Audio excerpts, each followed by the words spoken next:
آپ کے علم میں کوئی ایسا میجر کوئی اختلاف ہے سر؟ اختلافات کو آپ کی نظر میں کوئی؟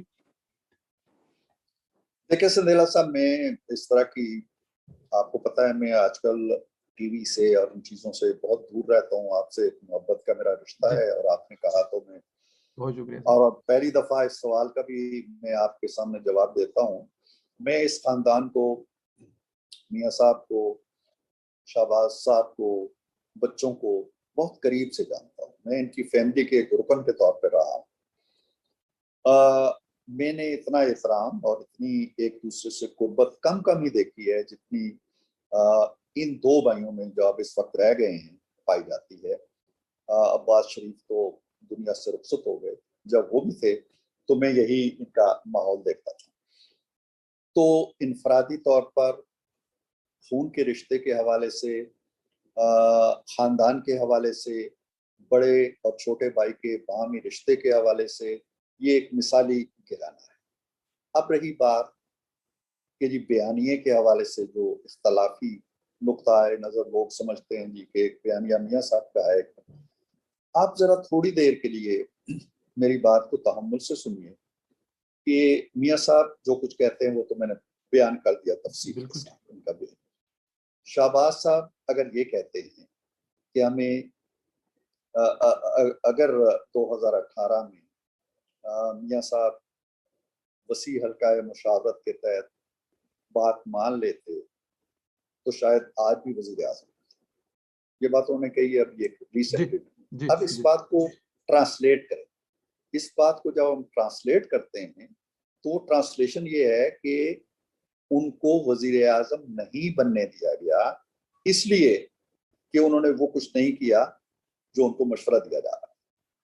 گویا وہ یہ کہہ رہے ہیں کہ دھاندلی ہوئی.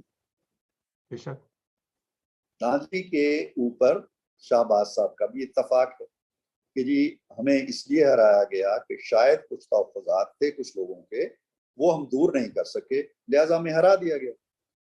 میاں صاحب بھی یہی کہتے ہیں کہ 2018 میں آپ نے RTS فیل کیا اور عوام کی رائے پہ اپنی رائے مسلط کی. ان کا بیان ہے. دونوں ایگری کر رہے ہیں کہ دھاندلی، اس پہ تو کوئی شک نہیں نا. اب ایک یہ کہتا ہے کہ اس دھاندلی سے بچنے کے لیے شاید ہمیں ان قوتوں کے ساتھ معاملات کو ٹھیک کر لینا چاہیے جو دھاندلی کرتے ہیں یا جو نتائج کو بگاڑ دیتے ہیں، تاکہ ہمارے راستے میں کوئی رکاوٹ نہ آئے. میاں صاحب کا کہنا کا بیانیہ یہ ہے کہ اگر ہم یہ کام کریں گے ان قوتوں سے کہ جی ہم معاملات ٹھیک کر لیں تو وہ شاید ہمارے لیے تو دھاندلی نہیں کریں گے، ہمیں تو راستہ دے دیں گے، لیکن کسی اور کے ساتھ کریں. تو ہم یہ نہیں چاہتے کہ وہ کسی بھی طریقے سے اس کھیل کے اندر ملوث ہو. اتنا فرق ہے. باقی میں سمجھتا ہوں کہ پارٹی یکسو ہے. پارٹی کے اندر آپ دیکھیے کتنا جبر ہوا ہے. پارٹی کے کون سے لوگ ہیں جن کے اوپر کیسز نہیں بن رہے ہیں، جیلوں میں گئے ہیں، لیکن پارٹی ماشاءاللہ اس مضبوطی کے ساتھ ان تمام تر حربوں کے باوجود کھڑی ہے. اور پارٹی میاں صاحب کے بیانیے کے حوالے سے بالکل یکسو ہے. وہی اس کی قوت ہے. وہ بیانیہ مریم نے ماشاءاللہ اپنا آپ منوایا ہے، اور وہ نواز شریف کی بیٹی ہونا اس کا یقیناً ایک اعزاز ہے. وہ اس بیانیے کو لے کے بھی چلی ہے آگے. لیکن میں سمجھتا ہوں کہ مریم نے بہت مختصر عرصے میں بڑی بلوغت کے ساتھ، بڑی میچورٹی کے ساتھ، بڑی سنجیدگی کے ساتھ مسلم لیگ نون کو نہ صرف یہ کہ اس کا عوامی جو چہرہ ہے اس کو بچایا ہے، عوام کے اندر اس نے اپنی ایک جگہ بنائی ہے.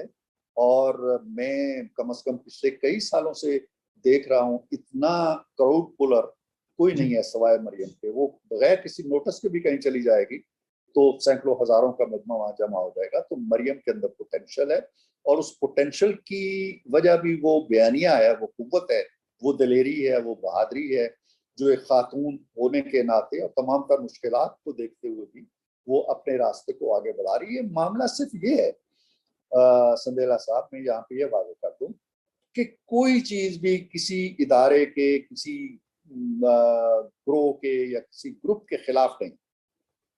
اگر کوئی سمجھتا ہے تو اسے نہیں سمجھنا چاہیے. میں ذاتی طور پہ جانتا ہوں، میں بڑی کھل کے بات کرتا ہوں کہ میاں صاحب مسلح افواج کی ضروریات کے حوالے سے